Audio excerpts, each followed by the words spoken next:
You see, in 2011, like I mentioned before, there was only 4 playoff spots per league, the 3 division title holders, and the lone wildcard slot. And the AL East was particularly stacked in 2011. The Rays found themselves staring down an impossible path. On September 3rd, 25 days before the regular season ended, the Rays were down 9.5 games in the division and 9 back in the American League wildcard. And this was thanks to Boston and New York having excellent years up to that point, where the division race was as back and forth as you can get to start September. One day it was New York, the next it was Boston in the lead. But since both seemed to be winning regularly and basically competing for a better seed in the playoffs, no one put Tampa or any other AL wildcard contending team on their radar. It would require one of these elite teams to have a catastrophically and historically horrible September, and for the Rays to spearhead an insane month despite their tough schedule. It would require the Rays to do something that has literally never happened before: come back down more than 9 games in the final month of the season to make the playoffs. But the thing about having a tough schedule, especially for the Rays, meant they'd play Boston 7 times and New York 7 times in the month of September. It added a little bit of control of their destiny to the season, but the odds were still completely stacked against them. And then, it just started happening. After just 4 days starting from September 3rd, the Rays cut the wildcard deficit with Boston down to 7. Their next series was a 3-game series at home against the Red Sox. The Rays swept Boston in one of the biggest series of the year, including a walk-off by our favorite forgotten legend on the 10th. And a line drive, base hit into center. Rays win it. Jennings scores, and the Rays win in 11. A solid line drive, base hit off the bat of Longoria, and the Rays are 6-5. Simply 8 days after September 3rd, where they were down 9 games in the wild card, they had cut it down to 3.5 games back. Just like that. What followed was pure panic on Boston's end, and pure hope for Longoria and the Rays. On the 15th, a few days later, the Rays went to Boston for a 4-game series, the final series an ultimate decider on whether Tampa would still be in the race, or if Boston could shake them off. Evan Longoria belted 2 home runs, drove in 7, and hit for a 1.326 OPS in the series. With the pressure on away from home, he helped carry the Rays to winning 3 of 4 against the Red Sox, putting them just 2 games back. Even despite losing 3 of 4 to New York in the very next series, a bit of luck was on the Rays' side, as they didn't lose any ground to Boston in the standings. They still were just only 2 games back, but time was running out. They had climbed 7 games back so far in 19 days, but there were only 6 games remaining. And with a rainy day and postponed game for the Red Sox, and a loss for the Rays on the 23rd, the Rays fell back to 2.5 games back with only 5 games remaining. It seemed it was all for nothing. All the Red Sox had to do was win 4 of the next 6, and they secured the wild card. But of course, dear viewer, you know that didn't happen. The Red Sox lost on the 24th, and then they split the doubleheader on the 25th. The Rays won both of their games on those days, and this put them only 1 game separating the two, both with 1 3-game series left. Red Sox at Baltimore and the Yankees at Tampa Bay. And immediately, the drama intensified. Tampa won their game on the 26th, and Boston did not. It had happened. The Red Sox blew a 9-game lead in the wild card in just 23 days. An unprecedented collapse. They lost their fight for the division weeks ago, and now, what seemed so secure in a playoff spot came down to a series on the road against the Orioles. If they won both of their next 2 games, they'd at least be guaranteed a game 163 against Longo and the Rays. But even losing one of the next 2 games jeopardized that. And winning the next 2 games wasn't a shoo-in for Tampa. We're talking about sweeping a New York team that was sitting at 97 wins and a division spot. Sure, they might not be putting out their best starting pitchers and saving them for the playoffs, but their lineup and depth in 2011 was not to be taken lightly. In the penultimate game of the season, game 161, Boston won a nail-biter 8-7 against the O's, guaranteeing them a wild-card division tie heading into game 162. And for the Rays, they found themselves down 3-2 in the 6th, and the Yankees had the bases loaded with no outs. And the Rays turn a huge triple play, started by our man at third. Get over to first. They get the triple play. Martin bounces into a triple play. 5-4-3. In the 7th, Longoria walked, which was his 4th time reaching on the night, and Matt Joyce hit a go-ahead 3-run home run. The Rays would win with that final, 5-3, and Tampa and Boston both would enter Game 162, still tied in the American League wildcard. And if you thought the month was crazy, you haven't seen nothing yet. Game 162 is the greatest day of baseball I've ever witnessed, for more reasons than just the Rays and Red Sox storyline, because somehow, through some baseball miracle, the Cardinals were doing the same exact thing with the Phillies in the National League. The Cardinals started September 10 games back, and now they were tied with the Phillies in the wild card slot. Somehow, 2 never-happened-before comebacks were happening at once, which finally sets the stage for the legendary day of baseball, Game 162. I could never do the entirety of this day justice in this Longoria video alone, but for our purpose today, we will be focusing on the Rays and Red Sox. David Price and John Lester, the 2 teams' respective aces, were set to go. And boy, did it go. Right out of the gate, it was a massive sucker punch to Tampa. Pedroia hit an RBI single. Granderson scores on an error. 1-0 Boston, 1-0 New York. And in the second, things didn't look better for Tampa. Mark Teixeira gets any sort of energy out of the Trop. A brutal grand slam. David Price's early walks cost him dearly, and the Rays found themselves down 5-0 in the second. Things looked better on the Boston side with a 2-run homer by Hardy, but it was quickly erased. A box scores Scudero in the 5th to tie the game, and in the 6th, Pedroia hits a home run, giving Boston the lead again 3-2. And this score would stay like this for a while. Both games were running simultaneously, and in fact, Teixeira's grand slam at Pedroia's solo home run nearly happened at the same time, but the rain poured down in Baltimore after the Red Sox took the lead, and this game would have had to be put on ice. For now. And while the momentum went back to Boston in their game, the momentum and wins stayed with New York and Teixeira. Teixeira homers again off of Price in the 4th, 6-0. Andrew Jones does the same in the 5th. 5-0 was bad enough, but 7-0 felt impossible. A small rally caused by an error and a walk to Longoria snuffed in the 7th. And after 7 full frames in Tampa Bay, they were losing by 7 to the AL East leading Yankees, and Boston was winning in their rain delay. At this point, any rational person would hope for a Boston loss so that there could be a Game 163. But the baseball gods had other plans.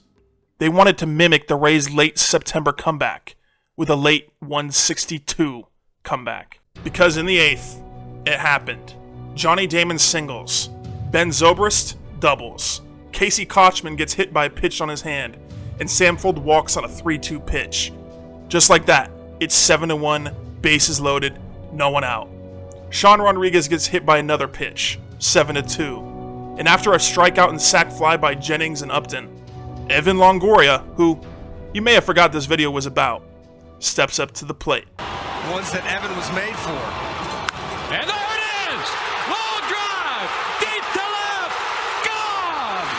Longoria hits a long one. A 3-run shot. And now it's a 1-run ball game. Evan Longoria hits his 30th home run of the year. And the Rays are right back. 7-6 ball game. How about that, folks? In the blink of an eye, mimicking their September push, the Rays slingshot to within 1, and Evan Longoria belts the biggest home run of his career so far. And whatever Mark Teixeira did to baseball fans across the world with his grand slam, Longoria did the exact opposite with his 3-run homer. To the 9th we go, and for a moment, all seems lost again.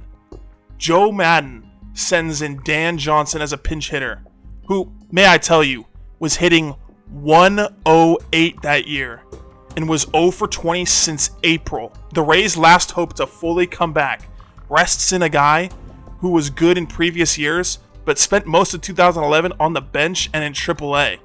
And with 2 outs and 2 strikes, it seems all but over. As the tarp is coming off in Baltimore, Dan Johnson did this. The 2-2 again. Johnson hits it down to right field line.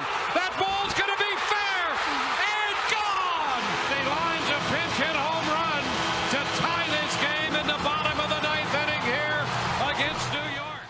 7-7. They came all the way back. They went from down 7 runs with only 6 outs left to tied. The Rays game went to extras, while Boston resumed their game, still up a run. In the 8th, Boston has a run cut down at home on a beautiful relay by the Orioles. In the top of the 9th, the Orioles get a huge double play to end a bases-loaded jam. And on to the bottom of the 9th we go. As that game heads into the bottom of the 9th, the Rays game heads into the bottom of the 12th.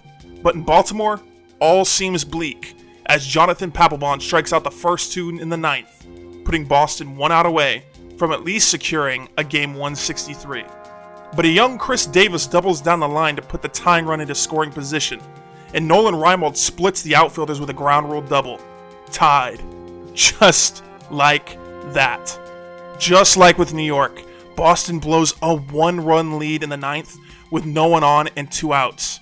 But the Orioles weren't done yet. Here's the 1-1 delivery. That is at the right field, and no, it's trapped! The Orioles coming to the plate, rival! They did it! They did it! They did it! The Orioles have beat the Red Sox! 2 runs, bottom of the 9th inning!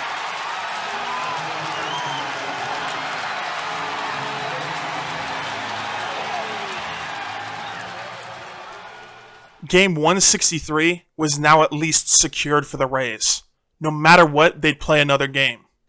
But no joke, 2 minutes later after Andino's walk-off against Papelbon, our fame-forgotten legend, the man who revived the Rays' chance in the game with his 3-run homer in the 8th, did this. I'm ready to party. Let's go. Here it comes. Swing a line drive down the left field line towards the corner. This one, it's gone! It's gone! Evan Longoria has just hit the Rays to the American League wild card. The Rays are out of the dugout, and the roof of Tropicana Field's going to blow off. The Tampa Bay Rays, miracle upon miracle, have just won the American League wild card for the first time. And they can celebrate now all across Tampa Bay. Cameras and flashbulbs and people around Tropicana Field absolutely and utterly beside themselves. The home run hooked down the left field line at the 3:15 sign, and the Rays win this thing 8-7. And Dave, one of the most remarkable nights in Major League Baseball history across the country comes to an incredible end. They did it. Longoria did it. Down 9 games from September 3rd. Down 7-0 heading into the 8th in Game 162. With the odds completely stacked against them, the Rays pull one of the 2 biggest comebacks in Major League Baseball history to win the wild card. And like I said, Longoria was smack dab in the middle of it. Starting their comeback from September 3rd, Longoria posted a 197 weighted runs created plus, including 7 home runs and 20 runs driven in, with a huge walk-off against Boston on the 10th, and his clutch 2-homer game on Game 162. But that's where our 2011 story takes a turn. The Rays would lose in 4 to Texas again in the American League Division Series, and the magic seemed to have just immediately ended after Game 162. Yet another magical year ends abruptly, and one begins to wonder, will our legend ever get a ring? But it's important here to stand and look at what Longoria did in his first 4 years before we move on. He made a completely new and dead franchise into something with hope, success, and a sense of magic. He was just the 6th Rookie of the Year who won with a unanimous vote. He made the All-Star game 3 times, and would have made it in 2011 if he didn't miss 30 games to start the year. He secured himself 2 Gold Gloves and a Silver Slugger. He spearheaded the September comeback in Game 162. Everything was looking up for him. From 2008 to 2011, only one player had more WAR than Evan Longoria. Not Miguel Cabrera, not Dustin Pedroia, not Chase Utley. The only player with more WAR accumulated in those 4 years was Albert Pujols, who was in the back half of his prime with the Cardinals. Longoria's mixture of defense, offense, and magical clutch moments made him one of the top players in those years. In 2012, Longoria still produced at the same rates as his previous 4 years, with a 148 OPS and a 289 average. But he missed 13 weeks in 2012 with a torn hamstring. He only played 74 games. In 2013, he had another great year, a 133 OPS plus, a 5.8 WAR, 32 homers. To update our WAR chart from before, from 2008 to now 2013, Longoria still remained as a top 5 player of the game in terms of WAR, and the third best player in baseball in that stretch, with Pujols and the now Triple Crown winning Miguel Cabrera surpassing him. He still was as good as ever and in the midst of his prime. The Rays, ironically enough, played a game 163 against Texas in 2013, the team that had eliminated them from the playoffs in 2010 and 2011. The Rays won 5-2, surprisingly enough, and Longoria homered as well as they finally eliminated the pesky Rangers. They would then beat Cleveland in the wild card one-game elimination game and move on to the American League Division Series against Boston. Longoria hit another clutch 3-run homer, tying the Rays in an elimination game in Game 3. They did end up forcing a Game 4, but eventually fell to the Red Sox, who went on to win the World Series in 2013. 6 strong years from Longoria. A small regression on his defense in 2013, but still producing enough to get votes to rank 6th in MVP in 2013. But now, we finally reached it. In 2014, Longoria and the Rays were projected very highly. There was no reason to believe Longoria wouldn't produce unless he got seriously injured, and the Rays were projected to be contending for a pennant. Longoria didn't get injured in 2014. In fact, he played all 162 games. But Longoria significantly regressed. His OPS and OPS Plus dropped to barely above average at .724 and 107 respectively. He only hit 22 homers. His WAR dropped to 3.7. Out of nowhere, Longoria dropped off and became a slightly above average third baseman. The Rays followed his lead. For the first time since 2007, the Rays had a losing record at 77 and 85. In 2015, it was more disappointment. Longoria improved slightly from his 2014 year by slightly increasing his WAR and OPS plus, but still not at the level of his earlier self. The Rays followed his lead again, having yet another losing record at 80 and 82. In 2016, Longoria had an offensive resurgence though. 36 home runs, which was a career high, an OPS plus of 127, which is what he was doing in his earlier years, but his defense for the first time was not very good. He had a negative 0.1 defensive WAR in 2016, which was the first full year his defense was below replacement level. His offense jumped back up, but his defense never did. It was clear Longoria was no longer the player he once was. In 2017, he dropped back down a league average. For the first time in his career, he had an OPS plus under 100, which is MLB average, at 99. His defense improved, but it showed once again Longoria wasn't the same guy, and that 2016's offensive year was a fluke, and it finally happened. The Rays, as you may know, are known for their stinginess. Longoria, who signed a contract extension netting him over $100 million in 2012, was no longer producing at the level his contract was giving him. In the offseason, on December 20th, 2017, the Rays traded Longoria to the Giants for Christian Arroyo, Denard Span, and a few minor league pitchers. It was truly the end of an era in the short-lived Rays history. A man who once stood for hope and success in an infant and failing franchise, now traded for average major and minor leaguers. A man who, to this day, still holds most of the Rays' offensive records, such as homers, RBIs, WAR, games played, runs scored, walks, extra base hits, and many more smaller categories. A day that few Rays fans still feel somber over. And while Longoria wasn't necessarily happy with the trade or how it was handled, the people of St. Pete and Tampa still love him for all the joy and excitement he brought to them for a decade. With the Giants, it never really clicked. He never had a year for them that he wasn't injured. Outside of 2021, his OPS plus hovered around the average mark, even in 2021, where his OPS plus was 124, which does resemble his early days. He only played 81 games in 2021. So, where do we go now with Longoria? Is he just your average, washed-up major leaguer with a bit more drama? Why is he so forgotten? Well, I think he's forgotten simply because he's just from another era of baseball. He's from another era of technology, and he never played for a big market team, especially during his prime. The new era of swag of showboating is here, whether you like it or not, with Soto, Tatis, Acuna, J-Rod. A new era of technology because MLB is much more social media active now than it was during Longo's prime. Hell, I bet you even noticed that with the lack of quality or just lack of clips in the moments I've shown you. The new young generation of fans, even younger than me, never lived through his prime. He had and did so much, and it's been largely forgotten by most of MLB for a decade now. I suppose I have one more thing to talk about to wrap up Longoria's story. As he approaches the end of his career, with the Giants declining his 2023 option and him signing a 1-year, $4 million contract with Arizona, the question is to be asked.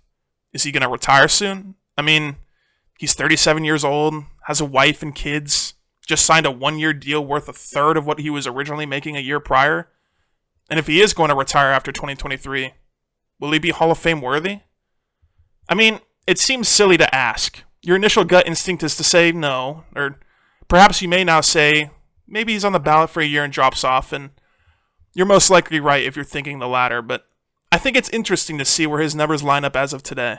There is a metric called JAWS, the Jaff, I don't know. The Hafe WAR score system, which basically just averages career WAR with a player's best 7-year streak WAR and compares it to other Hall of Famer JAWS at that position. Longoria's JAWS is 50 flat, with a career WAR at 58.1 as of 2022, and a 41.9 7-year peak WAR. The average Hall of Fame third baseman JAWS is 55.7. Evan Longoria is 18th all-time on the JAWS third base leaderboard, ahead of some modern names like Nolan Arenado, Manny Machado, and Josh Donaldson, but it does seem he's just below the mark of a Hall of Famer. A magical rookie year, followed by dominant and elite sophomore and junior years, a crazy 2011, a continuation of his prime in 2012 and 13, a sudden drop-off, a trade, and a slew of injuries. Maybe his injuries cost him the WAR and counting stats to be a Hall of Famer in the back half of his career. Maybe not winning an MVP or World Series cost him a spot as well. Maybe not having the overwhelming offensive production that Pujols, Cabrera, or A-Rod made him less known. Maybe his legend being forgotten isn't all that much a big deal in the grand scheme of things. But one thing is for certain. Evan Longoria, Hall of Famer or not, provided a small marketplace and all of baseball a hell of a career, story, and moments, and has been a dramatic legend that has slowly been lost over time.